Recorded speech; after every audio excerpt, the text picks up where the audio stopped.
कोई मुझे यहां बैठा हुआ व्यक्ति इस बात को प्रूफ कर दे कि क्या जिंदा व्यक्ति स्वर्ग या नर्क जा सकता है? जा सकता है? मरने के बाद स्वर्ग ही लिखा जाता है ना। तो जिंदा जा नहीं सकता, मरा लौट के बता नहीं सकता, तो आपको बताया किसने कि स्वर्ग और नर्क है? नमस्कार। एक कहावत आपने सुना होगा, अधजल गगरी छलकत जाए। ऐसे ही लोग हैं। अभी जो आपने सुना, इनको हम जवाब देने वाले हैं। आप भी सुनकर जाइएगा, एकदम सटीक जवाब है, सुनकर जाइएगा। ये कह रहे हैं क्या प्रूफ, सबूत क्या है, किसने देखा है? दुनिया में बहुत सारी ऐसी चीजें हैं जो हम देख नहीं पाते हैं, लेकिन है, ये मानना पड़ता है और मानते भी हैं। इस बंदे से ये पूछा जाए कि जो आज तक ये सच मानकर बैठा है कि इसका एक बाप है, अब एक है या अनेक है हमें नहीं पता, लेकिन अगर एक ही है तो क्या ये इसको पता है कि ये उसका बाप वही है? क्या इसको पता है अपने बाप का बाराती ये गया था, शादी होते हुए देखा था, अपने बाप का सुहागरात देखा था?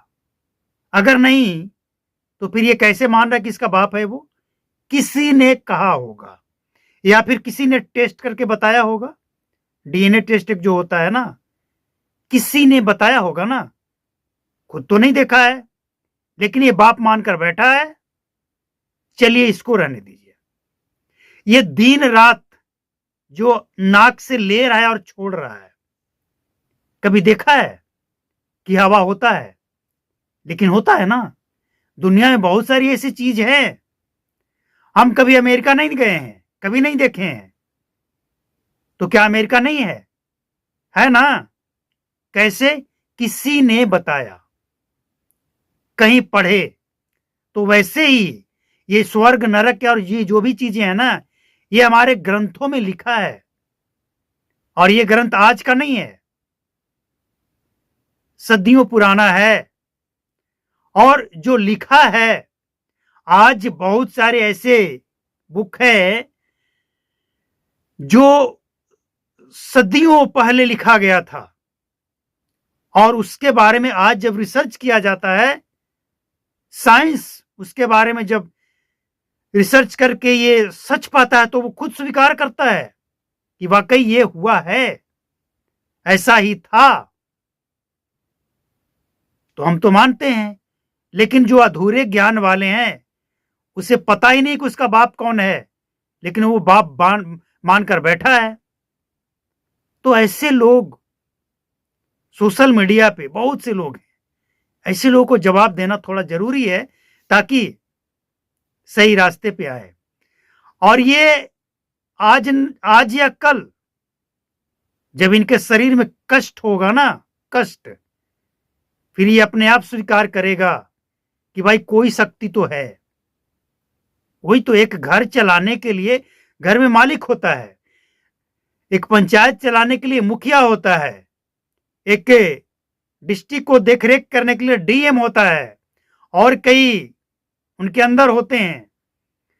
वैसे ही इस धरती पे इतने सारे लोग, इतने सारे देश, इतने सारे जीव,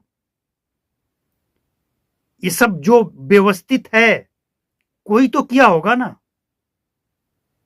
अगर भगवान का कोई शक्ति नहीं है, कुछ नहीं है, तो साइंस क्यों ना उस मृत शरीर में आत्मा डाल देता है? क्यों ना एक साइंस एक आदमी या औरत बना देता है? नहीं बना पाया है ना अभी तक। रोबोट बनाया है, उसमें आत्मा नहीं है। क्यों नहीं बना पाया? क्योंकि कोई है जो सबको बनाया है, और उसी के इशारे पे सब कुछ चलता है। बाकी तर्क और तार्किक लोगों का जवाब देना हमें भी अच्छा लगता है। तो ऐसे लॉजिक वाले, हालांकि ये लॉजिक नहीं है, ये मूर्खता है। जिसे ये नहीं पता उसका बाप कौन है, वो सबसे पहले वो सच मानकर बैठा है। और ये जिस धर्म को मानता होगा ना, हम उसमें भी 500 कमियां निकाल देंगे 1 मिनट के अंदर। कमियां सब में है, लेकिन उसके अंदर अच्छाई क्या है वो पहचानने की दृष्टि होनी चाहिए। रिपोर्ट अच्छा लगा हो तो लाइक करें, शेयर करें। नमस्कार, जय हिंद।